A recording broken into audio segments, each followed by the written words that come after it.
Hello everyone, I'm Long Yuzhang. Living in this city, I always believe that as long as I work hard and save money, I would eventually be able to buy a house of my own in the future. But when I truly entered the society, I found that this belief was being torn apart. What I want to talk about today is not only the difficulty in buying a house, but the systematic grief that we collectively underestimate and which is higher complex in terms of society, economy and structure, the urban housing crisis. Why is this an urgent and complex issue? We always think that the housing problem is merely about lacking the funds to purchase a house. However, the reality is far more harsh than that.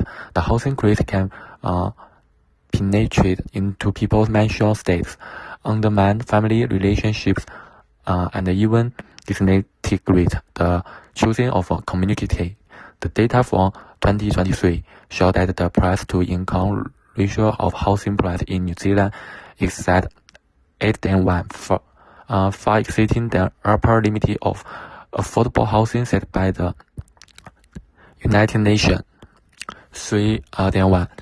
In Auckland, over 45% of rental households are classified as rental pressure households, and they spend more than half of their weekly income on rent. So what does this mean? It means that tens of thousands of people are making a choice between sleeping in their cars and have 3 meals a day. Housing is no longer a place to live but a resource war.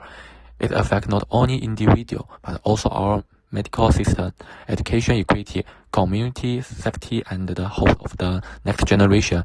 This is a deep social structural issue involving the interaction of multiple layers of system.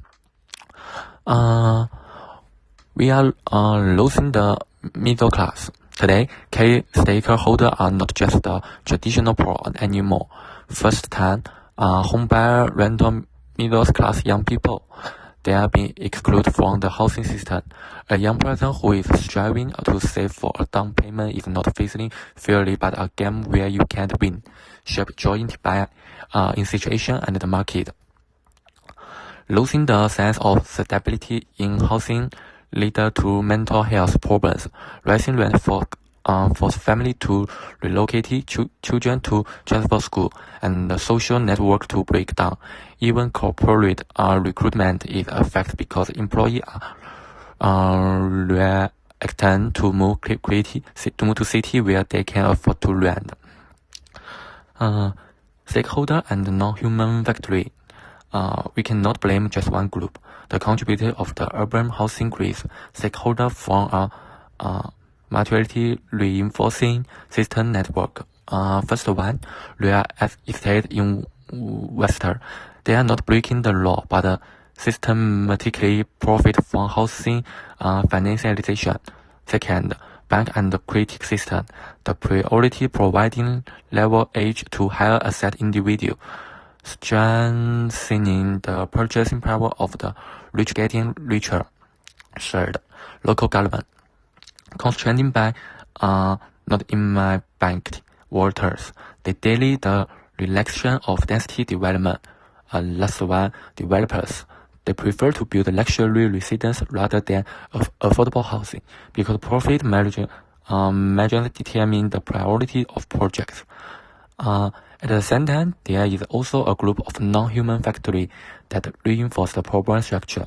Zoning regulations such as no multi-story resident development on suburban land, make density increase political impossible.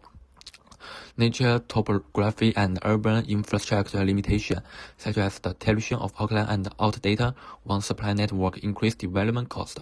Social and cultural coordination. We still consider owning a large house independently as a sign of success. Developing the collective acceptance of shared space or leasing-based lifestyle. Conflict to intersect and contradictory of personal priorities. We are all participants. We cannot ignore the harsh reality. Many people complain about higher housing price. We are hoping that their one house will appreciate in value. This is a classical case of priority qualification. Investors hope that property price will appreciate and retain their value. Young families hope that housing price will return to rationality. Local government want to attract population but afford of traffic burden and security issue. Enterprise hope that the employee will come to work in the city, but employee cannot afford to rent house. Each of us in our daily choose in participating in shop this system. Power structure and liquidity malfunction is not market free but market selective operate. Why has this issue been resolved for a decade? Because power is not eventually distributed. Those who own multiple property not only possess access but also have the way to influence policy. However, the groups that are truly affected often lack organization, political representation, and institution response mechanism. This is not only a market issue but also a result of basic policy issues. This is not a war about housing but a structure for very sustainable city and the opportunity for the next generation. We need government intervention in the land and housing market to develop a long-term public housing project. Encourage mixed in-habitat communication rather than class segregation. Making housing as a basic right, the institution bottom line rather than market great product.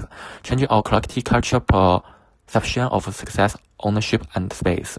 So the housing street is a sign for social exclusion, but as long as we don't remain land, it would be in so problem. Thank you.